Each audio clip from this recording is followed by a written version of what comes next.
Well, there are only a few hours left in this session. It's been a long one, even though it's been the short one. It just seems so long because so much has been going on.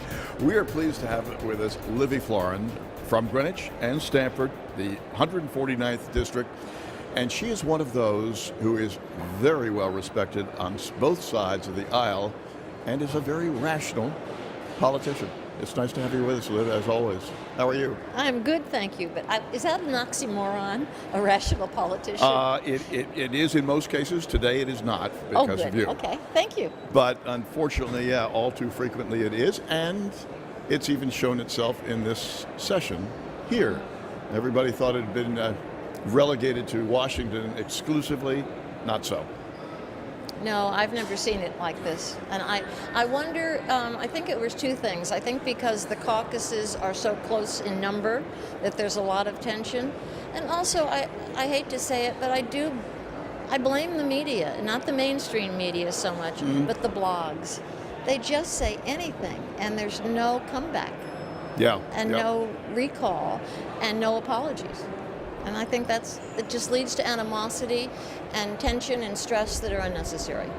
Well, and when it comes in the form of slights by people that you have worked with for many years, that's just the further knife in the back. It's just it really most is. uncomfortable. You don't expect it. Yeah. Although I read somewhere that, your enemies stab you in the back and your friends stab you in the front, and that's the only difference. That could be true. But anyway, how as getting beyond all of that, how have you seen this session go? And there have been a lot of bipartisan bills that have been more meaninglessness, though. Like I worked on that pay equity task force. Okay. And we had a pretty strong bill coming out of the task force, and it devolved into a bill that had a wonderful title that had nothing to do with pay equity. Really, the only substance within the bill was that an employer could not ask someone their prior work compensation. Pay scale, right. But at least it got the concept of pay equity in people's minds. All right, but why? What was the rationale behind undercutting the real reason for the bill? Just different, coalitions were unhappy with it, went too far this way, didn't go far enough that way, so we tried to get it to the middle to get something done. Yeah. Well, to that end, in the waning hours of this session, we're talking about minimum wage. And minimum wage is equally disputed, I would think. Absolutely. There was a bunch of people that wanted to be $15. We just raised it to $10.10 this year. And I guess in the Senate, there's a plan afoot, or it might even have passed, to do $11 next year, $12, go step by step by step. But I heard we're going to talk it to death, and then they're going to pass it temporarily, so nothing will happen.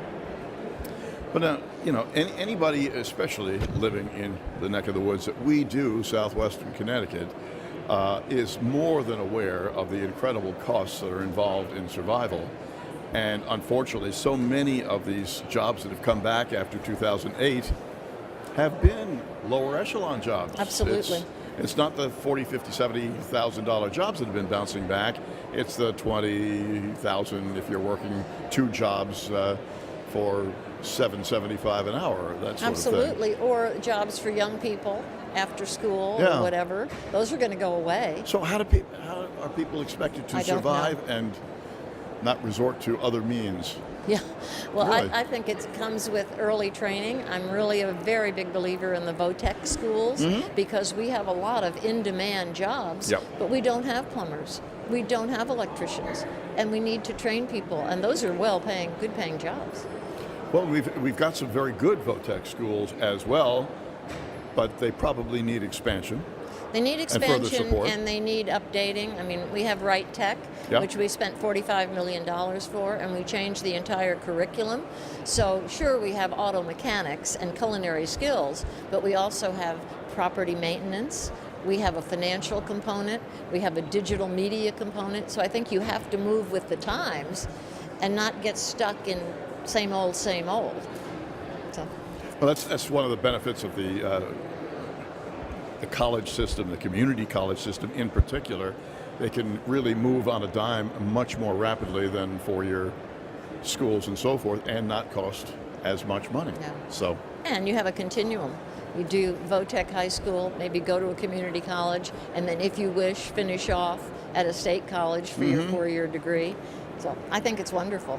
and you won't necessarily be in debt up to your eyeballs the No. way many people end Well, up that's another these thing. days. I think we should encourage people that learn here to live here.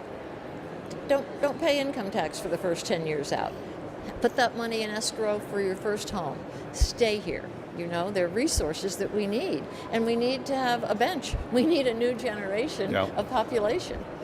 Well, there's going to be a new governor come November. Yes, Probably a bunch of new faces in the legislature as well. So, I think so. We have a lot of retirements, and interestingly enough, we have many people that are flying up from the House to the Senate. okay. So it'll be a lot of change. But you are staying where you are. I hope. I That's suspect. up to the voters, but I'm I hoping. suspect. Livvy Floren, thank you so much for being with us. Oh, Good luck in David. the waning hours here, and we will look forward to seeing you over the summer. Well, you've been a bright spot in my day. Yes. Oh, Thank well, you. You always are. Livvy Floren, our guest, as we're winding it down here. We're at the state capitol, of course.